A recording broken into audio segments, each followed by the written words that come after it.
Europa moon, spewing water jets. Further evidence has been obtained to show that Jupiter's icy moon Europa throws jets of water out into space. Scientists first reported the behavior in 2013 using the Hubble telescope, but have now made a follow-up sighting. It is significant because Europa, with its huge subsurface ocean of liquid water, is one of the most likely places to find microbial life beyond Earth. Flying through the jets with an instrumented spacecraft would be an effective way to test the possibility. One could even attempt to capture a sample of ejected material and bring it back to Earth for more detailed biological analysis. The alternative of trying to land on the moon and drill through perhaps tens of kilometers of ice to examine the ocean's water would be immensely challenging. Hubble made its latest identification by studying Europa as it passed in front of Jupiter. The telescope looked in ultraviolet wavelengths to see if the giant planet's light was in any way being absorbed by material emanating from the moon's surface. 10 times Hubble looked, and on 3 of those occasions it spied what appeared to be dark fingers extending from the edge of Europa. William Sparks, a lead astronomer on the study, said he could think of no natural phenomenon other than water plumes that might produce such protuberances. We're not aware of any instrumental artifacts that could cause these features. They are statistically significant, but we remain cautious because we are working at difficult wavelengths for Hubble, he told reporters. We do not claim to have proven the existence of plumes, but rather to have contributed evidence that such activity may be present nonetheless.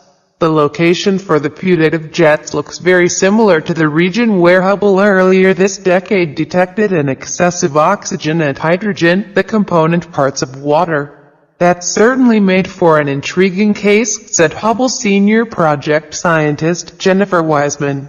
The earlier work used spectroscopy, so they really could discern evidence of dissociated water molecules, she commented. The Sparks team discovered evidence of plume activity through imaging, visually. So these are different approaches, but they complement one another. And they appear to be independent evidence of plume activity on Europa. The suggestion is that the jets reach several hundred kilometers in height before then falling back onto Europa. The calculation based on the 2013 reported work estimated a volume of water equivalent to an Olympic swimming pool could be being spewed into space about every 8 minutes. What is clear though is that any activity is sporadic, and scientists will need to understand why that should be so. Water jets have already been seen up close at Enceladus, an icy moon of Saturn. These emanate from a series of fissures at its south pole. The Cassini spacecraft, in orbit currently at Saturn, has even dived through the emissions to taste some of their chemistry.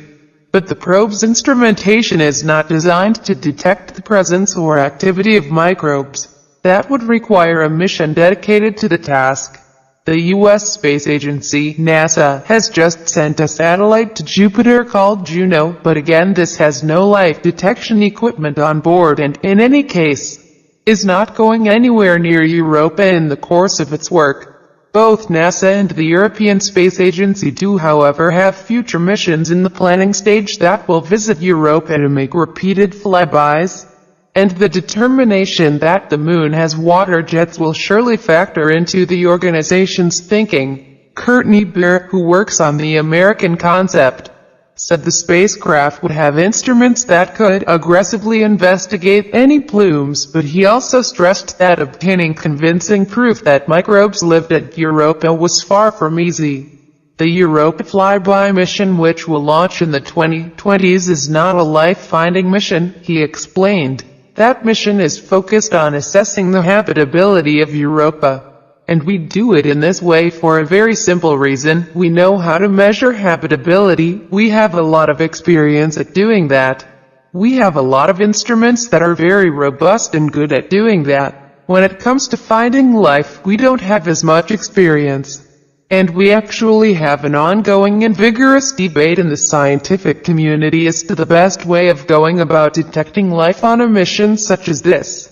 What was not in doubt, said Paul Hertz, The director of the astrophysics at NASA was Europa's profile as a key target in the search for extraterrestrial life on Earth. Life is found wherever there is energy, water and nutrients. So we have a special interest in any place that might possess those characteristics. And Europa might be such a place.